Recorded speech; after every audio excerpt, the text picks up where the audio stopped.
আচ্ছা, ফেসবুকে কিন্তু এআই এর নতুন একটা টুল কিন্তু আপডেট নিয়ে আসছে। আজকের এই ভিডিওতে আপনাদেরকে দেখাবো। আপনার মোবাইল স্ক্রিনে যদি লক্ষ্য করেন তাহলে আপনারা দেখতে পারবেন যে এখানে আপনারা যখন ফেসবুকে ভিডিও আপলোড দিতে যাবেন, দেখতে পাচ্ছেন আমি মোবাইল স্ক্রিনে আসলাম। আসার পর আমি যখন ভিডিওটা আপলোড করব ফেসবুকে, রিলস হোক বা লং, তখন এখানে কিন্তু একটা অপশন চলে আসে, দেখতে পাচ্ছেন label as made with AI. এই অপশনটা কি করবেন আপনারা, এখান থেকে এটাকে অন করবেন নাকি অফ করে রাখবেন? এখন কাদের জন্য এটা অন করা প্রযোজ্য, কাদের জন্য প্রযোজ্য না, আজকের এই ভিডিওতে উত্তর পাবেন। এবং কি এই জিনিসটা কিভাবে কাজ করে সেটাও কিন্তু আমি আপনাদেরকে এক্সপ্লেন করে কিন্তু বুঝাবো।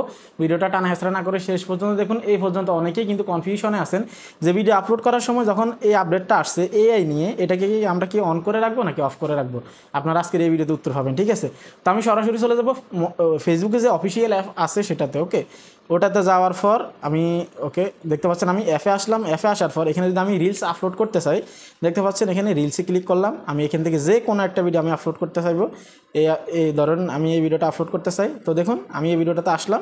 এই ভিডিওটাতে আসার পর যখন আমি এই ভিডিওটা আপলোড সেকশনে চলে আসলাম, এখানে দেখতে পাচ্ছেন ডিসক্রাইব করতে হবে, ট্যাগ, লোকেশন। তারপর এখানে লোকেশনের নিচে নতুন একটা অপশন কিন্তু যুক্ত হয়ে গেছে, label as made with AI. Okay, এখন এটাকে আপনারা কিভাবে কাজে লাগাবেন, এটা কাদের জন্য প্রযোজ্য? দেখুন ভাই, ফেসবুকের সাথে এআই এর একটা আপডেট চলে আসছে। আমি নিজের জায়গা থেকে মনে করি এটা ধামাকা একটা আপডেট ফেসবুক কন্টেন্ট ক্রিয়েটর যারা আছে বিশেষ করে তাদের জন্য। কেননা এই যে অপশন, এই আপডেটটা যে নিয়ে আসছে, যারা এআই ভিডিও নিয়ে কাজ করেন তাদের জন্য অনেক হেল্পফুল হবে। কেননা এআই ভিডিওতে অনেক ঝামেলা থাকে এবং কি কপিরাইট স্ট্রাইকও আসে। কিন্তু এই অপশনটা যুক্ত করার পর অনেকের কিন্তু কপিরাইট স্ট্রাইক নাও আসতে পারে। কীভাবে আমি সেটা আপনাদেরকে বলতেছি। ধরে নিন আপনি যে কোনো একটা এআই টুল থেকে বা যে কোনো একটা এআই ওয়েবসাইট থেকে আপনি একটা ভিডিওকে মেক করলেন, অর্থাৎ এআই টুল দিয়ে আপনি একটা ভিডিও তৈরি করলেন বা মেক করলেন বা এডিট করলেন, যে কোনো একটা ইফেক্ট ইউজ করছেন, অর্থাৎ আপনার ভিডিওতে এআই এর যে কোনো একটা জিনিস ইনভলভ আছে।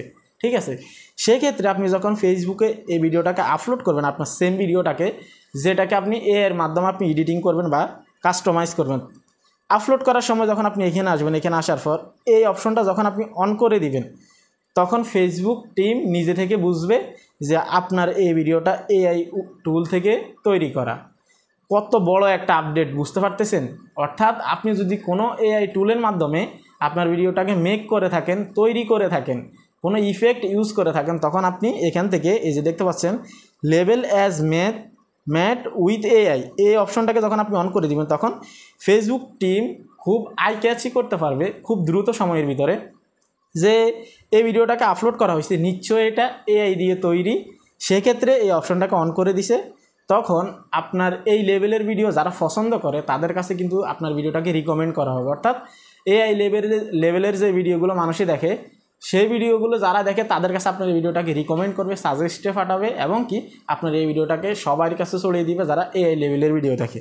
এখন এখানে আরেকটা কথা দাঁড়ায়, সেটা হচ্ছে এটা যখন আপনি অন করবেন, অন করার পর আপনার এআই ভিডিওর ভিতরে যদি কোনো ঝামেলা থাকে তাহলে ফেসবুক টিম থেকে কিন্তু সেটাকে তারা কিন্তু ইনহ্যান্স করে দিবে এবং কি কোনো সমস্যা থাকলে তারা রিমুভ করে দিবে। এআইয়ের মাধ্যমে তারা কপিরাইট স্ট্রাইক আপনাকে নাও দিতে পারে। অর্থাৎ আপনারা ধরে নিতে পারেন এআই দিয়ে যারা ভিডিও তৈরি করতেছেন, এআই টুলের মাধ্যমে আপনারা যারা ভিডিও এডিটিং করতেছেন, তাদের জন্য এটা হচ্ছে ধামাকা একটা আপডেট। যখন ভিডিওটা আপলোড করবেন তখন আপনারা এই অপশনটা অন করে দিবেন। ঠিক আছে, আর যারা নর্মাল ভিডিও শ্যুট করেন তাদের ক্ষেত্রে, যেমন আমি আমার ফেস ক্যাম ভিডিও তৈরি করি, সবার ফেস ক্যাম ভিডিও যখন আপনারা আপলোড করবেন তখন আপনারা এটাকে এই অপশনটাকে আপনারা অফ করে রাখবেন, কখনো অন করবেন। আপনি যদি এটাকে অন করে দেন তাহলে আপনার পুরো সিস্টেম, আপনার পুরো পেজের পুরো প্রোফাইলের সিস্টেমটা কিন্তু এলোমেলো হয়ে যাবে। কারণ কি, আপনি আগে যে ভিডিওগুলো আপলোড করছেন সেগুলোতে এটা অন করেন না। হঠাৎ করে আপনি যখন একটা ভিডিওতে এটা অন করে দিবেন, তখন ফেসবুক আই ক্যাচি করতে পারবে না যে পিছনের ভিডিওগুলো আপলোড করছে এআই টুলের এখান থেকে এই অপশনটা অফ করে, বাট হঠাৎ করে এটা অন করে দিচ্ছে। তার মানে এখানে দুই ক্যাটাগরির ভিডিও আপলোড করা হচ্ছে, ফেস ক্যাম ভিডিও আপলোড করা হচ্ছে এবং কি এআই টুল থেকে তৈরি করা ভিডিও আপলোড করা হচ্ছে। তখন আপনার যে ভিডিওটা আপনি আপলোড করবেন হঠাৎ করে অন্য ক্যাটাগরিতে, ওই ভিডিওটাকে ফিউজ করে দেওয়া হবে এবং কি ওই ভিডিওতে কোনো ইমপ্রেশন বা কোনো রিস্ক কিন্তু তারা দিবে না। ভিডিওটা যখন ফিউজ হয়ে যাবে তখন এই ভিডিওটা কারো কাছে পৌঁছাবে না। কেননা ফেসবুক অ্যালগোরিদম নিজেই কনফিউজড যে আপনি কোন রিলেটেড ভিডিও তৈরি করতেছেন, ফেস ক্যাম নাকি আপনি এআই টুলের মাধ্যমে তৈরি করতেছেন। সো একদম সতর্কতার সাথে থাকবেন। এই অপশনটা তারাই চালু করবেন যারা এআই টুল থেকে ভিডিও এডিট করে থাকেন, কোনো ধরনের কোনো ইফেক্ট ইউজ করে থাকেন।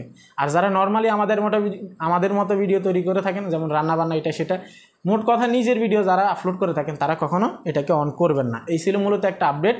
এই আপডেটে কী ক্ষতি কী লাভ সেটাই কিন্তু আপনাদেরকে বুঝালাম। ভিডিও ভালো লাগলে অবশ্যই লাইক কমেন্ট শেয়ার করে দিবেন, চ্যানেলটা সাবস্ক্রাইব করবেন। আজকে এখানে বিদায় নিচ্ছি, আল্লাহ হাফিজ।